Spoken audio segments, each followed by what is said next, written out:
Nama saya Rikanita Subian dari kelas 1293. Pada video ini saya akan menjelaskan atau memaparkan tentang salah satu sejarah Indonesia, yaitu pembebasan Irian Barat dari tangan Belanda. Pada video ini saya akan menjelaskan 3 subbab. Yang pertama, latar belakang peristiwa. Yang kedua, upaya atau cara-cara apa saja yang dilakukan Indonesia untuk meraih kembali Irian Barat. Dan yang ketiga, apa hasil dari upaya yang telah dilakukan Indonesia. Subbab pertama, apa saja yang menjadi latar belakang pembebasan Irian Barat? Jadi Irian Barat telah menjadi bagian Indonesia sejak proklamasi tanggal 17 Agustus 1945. Namun pada konferensi Meja Bundar di tahun 1950, penyerahan Irian Barat masih ditangguhkan.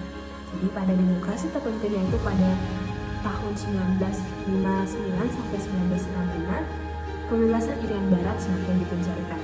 Indonesia tidak akan mundur sejengkal pun dari Irian Barat. Indonesia akan menempuh banyak cara. Oke, kita akan lihat apa saja upaya-upaya atau cara yang dilakukan oleh Indonesia. Setidaknya nanti ada sekitar 5 cara atau upaya yang dilakukan Indonesia. Yang pertama, diplomasi. Yang kedua, diplomasi aktif. Yang ketiga, konfrontasi politik. Yang keempat, konfrontasi ekonomi. Dan yang terakhir adalah konfrontasi militer. Upaya yang pertama adalah diplomasi. Diplomasi yaitu dengan cara jalan damai dengan Belanda.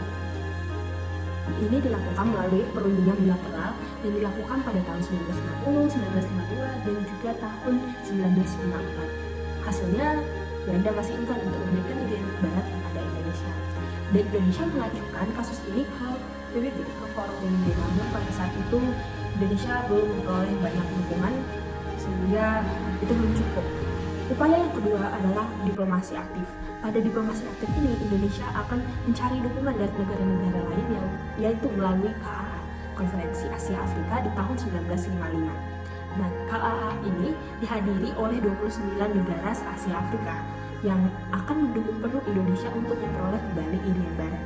Namun, hasil dari suara ini masih belum menarik perhatian dari Forum PBB. Upaya yang ketiga yang dilakukan oleh Indonesia yaitu konfrontasi politik, yaitu membatalkan hubungan Indonesia Belanda secara sepihak, membentuk pemerintahan sementara Irian Barat, mengambil alih semua perusahaan milik Belanda di Indonesia, membentuk Front Nasional Pembebasan Irian Barat, dan Indonesia juga memutuskan hubungan diplomatik dengan Belanda. Dan cara yang keempat adalah konfrontasi ekonomi. Pada konfrontasi ekonomi ini ada beberapa poin yang dilakukan oleh Indonesia. Yang pertama, membatalkan utang Indonesia kepada Belanda. Dan yang kedua, melarang maskapai penerbangan Belanda. Yang ketiga, memberhentikan semua perwakilan konsuler Belanda. Yang keempat, mengambil alih kekuasaan Belanda di Indonesia. Dan yang kelima, memindahkan pasar komoditas Indonesia. Namun tampaknya keempat upaya yang sudah dilakukan Indonesia ini masih kurang berhasil.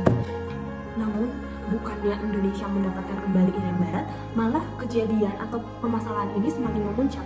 Ini mengakibatkan Presiden Soekarno berpidato dalam sidang umum PBB di tanggal 30 September 1960, yaitu judulnya Membangun Dunia Kembali. Nah, dari pidato Soekarno ini, itulah yang membuat perdebatan Irian Barat terbuka di PBB.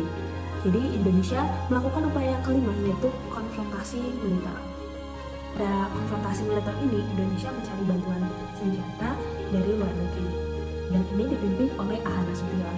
Awalnya pembelian ini dilakukan kepada negara blok barat, khususnya Amerika Serikat. Namun itu tidak berhasil, jadi upaya ini dialihkan ke blok timur, yaitu pada Uni Soviet. Melihat perkembangan persiapan militer dari Indonesia, Belanda protes ke PBB bahwa Indonesia itu melakukan agresi. Jadi tanggal 19 Desember 1961, Soekarno memberikan komando untuk terlibat dengan Trikora, jadi Komando Rakyat. Setelah dideklarasikannya Trikora, Presiden Soekarno mengeluarkan keputusan Presiden nomor 1 tahun 1962, yaitu untuk membentuk Komando Mandala Pembebasan Irian Barat yang akan dipimpin oleh Mayor Jenderal Soeharto. Belanda awalnya menganggap enteng tentang konfrontasi militer Indonesia ini. Namun, mereka juga berpikir bahwa infiltrasi Indonesia itu nggak mungkin berhasil. Tapi pada saat infiltrasi Indonesia berhasil, maka Belanda terpaksa ikut berunding. Jadi tanggal 15 Agustus tahun 1962, atas usul dari Els Banker yang adalah penengah PBB pada saat itu, bahwa diadakan perjanjian Indonesia-Belanda di New York. Belakangan perjanjian ini dikenal sebagai perjanjian New York karena ini diadakan di New York. Dalam perjanjian ini, pemerintah Indonesia punya kewajiban untuk menyelenggarakan penentuan pendapat rakyat atau PPRA di Irian Barat. Nah, PPRA ini diawasi langsung oleh Fernando Oris yang pada saat itu adalah perwakilan dari PBB. Dan sebab yang ketiga, apa hasil dari perjanjian dan PPRA ini? Hasilnya di tanggal 19 November tahun 1969, Fernando membawa hasil PPRA itu ke sidang umum PBB yang ke-24 dan menerima hasil PPRA karena sesuai dengan isi perjanjian itu. Maka sejak itulah Indonesia secara de facto dan juga secara de jure memperoleh Irian Barat sebagai bagian dari NKRI, Negara Kesatuan Republik Indonesia. Sekian video saya dan materi tentang pembebasan Irian Barat yang bisa saya jabarkan. Jika ada kesalahan di bagian materi atau cara penyampaian saya kurang berkenan, mohon dimaafkan. Sekian dan terima kasih.